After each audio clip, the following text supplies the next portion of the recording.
Hello bachcho, let's read this question. The question says to convert cyclonona tetraene in aromatic ion, the process needed is option A is addition of one more pi bond, option B addition of two more pi bond, option C loss of H plus from sp3 hybridized carbon and option D is loss of H plus from sp2 hybridized carbon. बच्चों हमें यहाँ साइक्लोनोना टेट्राइन दिया गया है, उसका structure हमें दिया गया है और हमें बताना है कि अगर हमें इसे एरोमेटिक आयन के अंदर कन्वर्ट करना है। बच्चों एरोमेटिक आयन के अंदर कन्वर्ट करना है तो यहाँ हम कौन सा प्रोसेस को कर सकते हैं।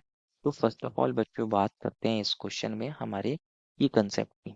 और बच्चों की कंसेप्ट क्या होगा बच्चों, यहाँ हमारे पास Huckel's rule of aromaticity. Huckel's rule of aromaticity. बच्चों हकल ने एरोमेटिसिटी बताने के लिए हमें एक रूल दिया है कि अगर हमें किसी आयन के अंदर कंपाउंड के अंदर चेक करना हो कि वो एरोमेटिक है या नहीं, तो आपको चेक करना पड़ेगा कि वो जो हमारा कंपाउंड होना चाहिए या आयन होना चाहिए वो कैसा होना चाहिए, साइक्लिक होना चाहिए और हमारे पास प्लेनर होना चाहिए और हमारे पास कंप्लीटली कॉन्जुगेटेड होना चाहिए। अगर ये तीन चीज़ें सेटिस्फाई कर रहे हैं तो आप उसके अंदर पाई इलेक्ट्रॉन्स को काउंट कीजिए। अगर उसके अंदर 4n+2 पाई इलेक्ट्रॉन देखने को मिलते हैं तो वो जो कंपाउंड होता है हमारे पास कैसा होता है, एरोमेटिक नेचर का होता है। कैसा होता है बच्चों, एरोमेटिक नेचर का होता है, वो एरोमेटिक बिहेवियर शो करता है। यहाँ इनकी वैल्यू आप जीरो से स्टार्ट कर सकते हैं, 0 1 2 3 etcetera non negative integer. Similarly अगर आपको वहाँ 4n पाई इलेक्ट्रॉन देखने को मिलते हैं तो वो जो कंपाउंड होता है हमारे पास वो एंटी एरोमेटिक होता है। कैसा होता है, एंटी एरोमेटिक होता है। और यहाँ n की वैल्यू क्या हो सकती है, हमारे पास यहाँ 1 से स्टार्ट होती है, 1 2 3 एक्सेट्रा। तो अभी हम समझते हैं, अगर हम एरोमेटिक कंपाउंड्स की बात करें तो अभी हमने समझा था वहाँ हमारा कौन सा रूल चलता है, 4n+2 पाई इलेक्ट्रॉन रूल चलता है। यहाँ n की वैल्यू क्या रखें तो 4n+2 की वैल्यू क्या है इसको समझते हैं।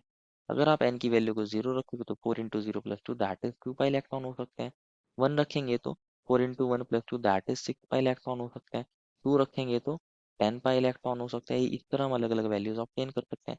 सिमिलरली अगर हम एंटी एरोमेटिक कंपाउंड की बात करें, एंटी एरोमेटिक कंपाउंड की बात करें तो इसके अंदर क्या होता है, हमारे पास एन की वैल्यू लेते हैं और 4n पाई इलेक्ट्रॉन निकलते हैं।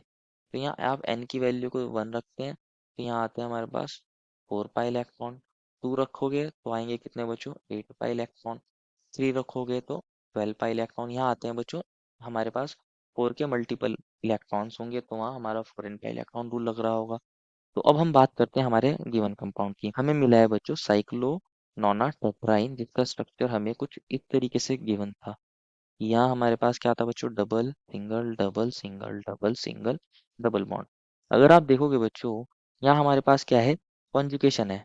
ये डबल बॉन्ड यहाँ मूव कर सकता है, ये यहाँ मूव कर सकता है, ये यहाँ कर सकता है और ये यहाँ कर सकता है।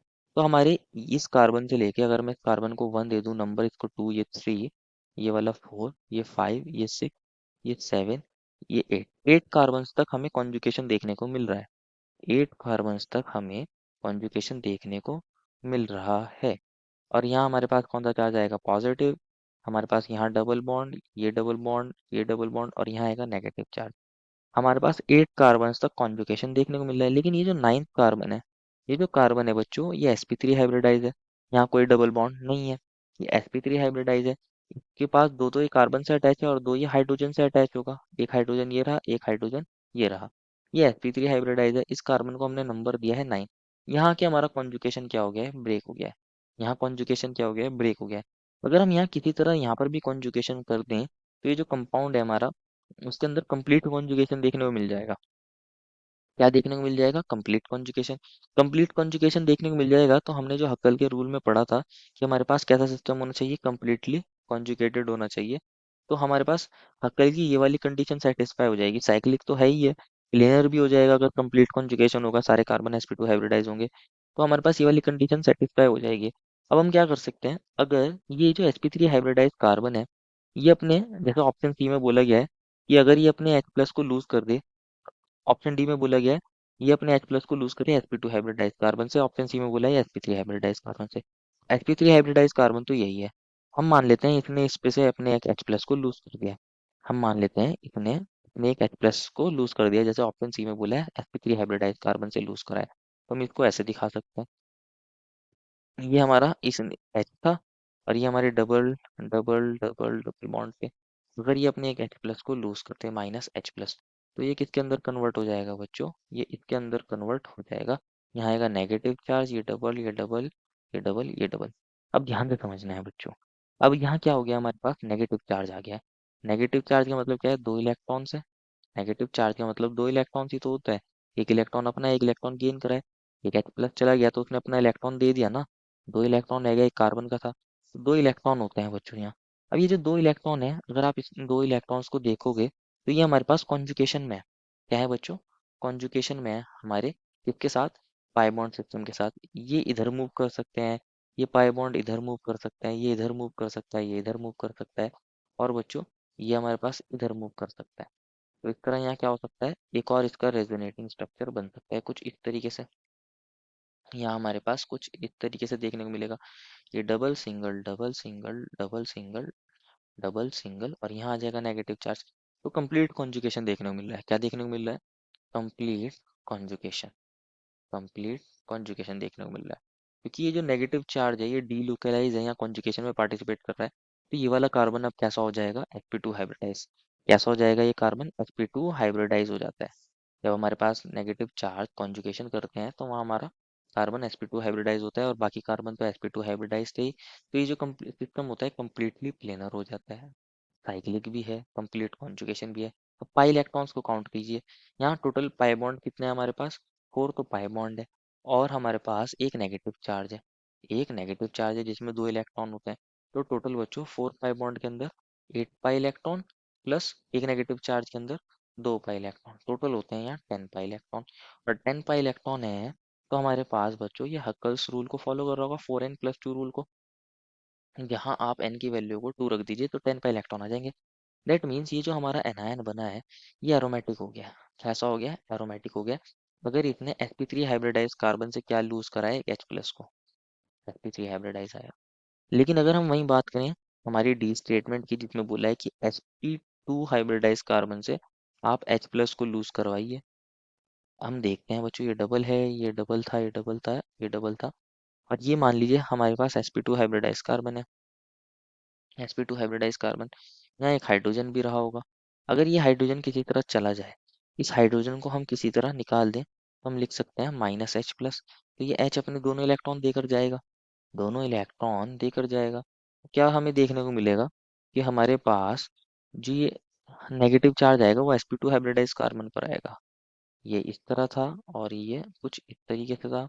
यहाँ डबल है, यहाँ डबल है, ये डबल है, डबल है, और यहाँ नेगेटिव चार्ज आएगा। तो बच्चों अगर आप अभी भी देखोगे इसको, तो यहाँ आके तो हमारा कॉन्जुगेशन ब्रेक हो रहा है ना।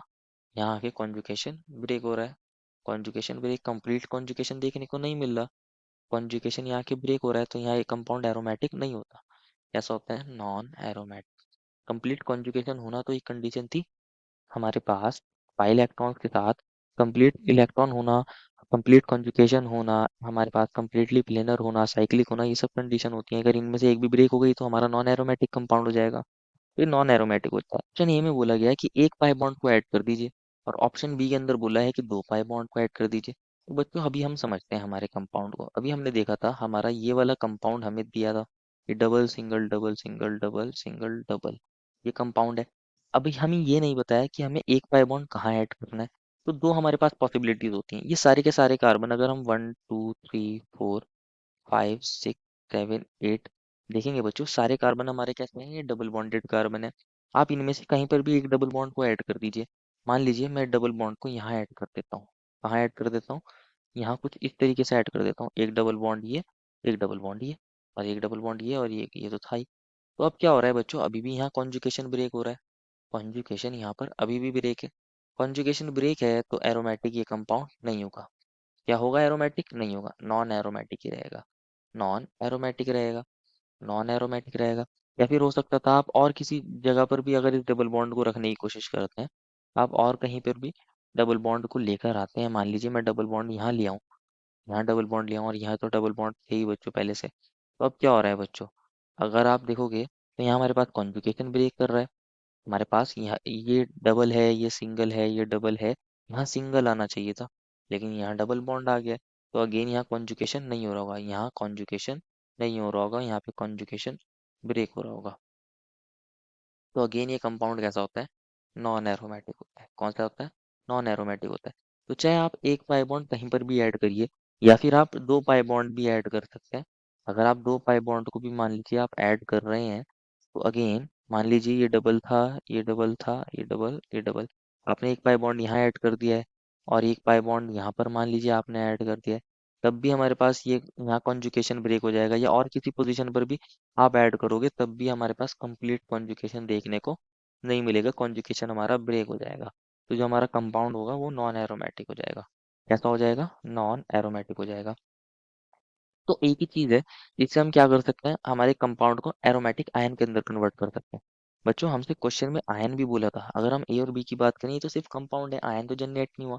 हमारे पास आयन तो सिर्फ ऑप्शन ए और बी में बन, सी और डी में बन रहे हैं। तो सी में ही बन रहा है हमारे पास एरोमेटिक आयन, डी में भी नहीं बन रहा है। तो ऑप्शन सी जो है वो करेक्ट है। देखो final answer is option number C. I hope you understood it well and best of luck.